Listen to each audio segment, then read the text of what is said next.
So this installation is a hinge left push side.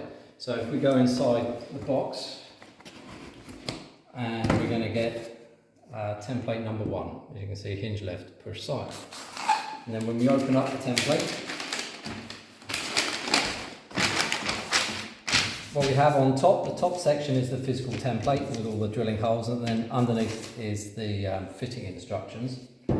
So what we do is we can just separate the template, makes it a bit easier. And what we're going to do is fold along this dotted line.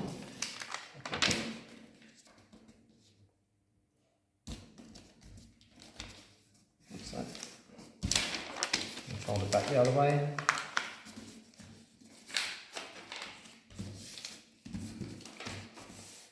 Okay, and what I tend to do is just, if you tear the corner off, it just means you can slide it up next to the frame of the door.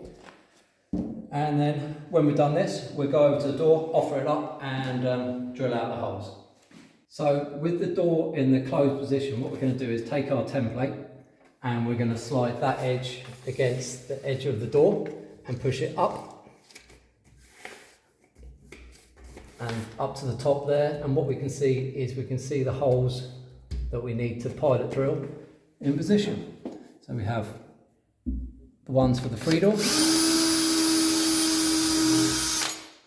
on the edge, and then we've also got these ones up here. Get that in position there. And pilot drill those. And what we'll then do is we'll then move on to the Freedor and assemble the Freedor unit itself when we've drilled out all the holes.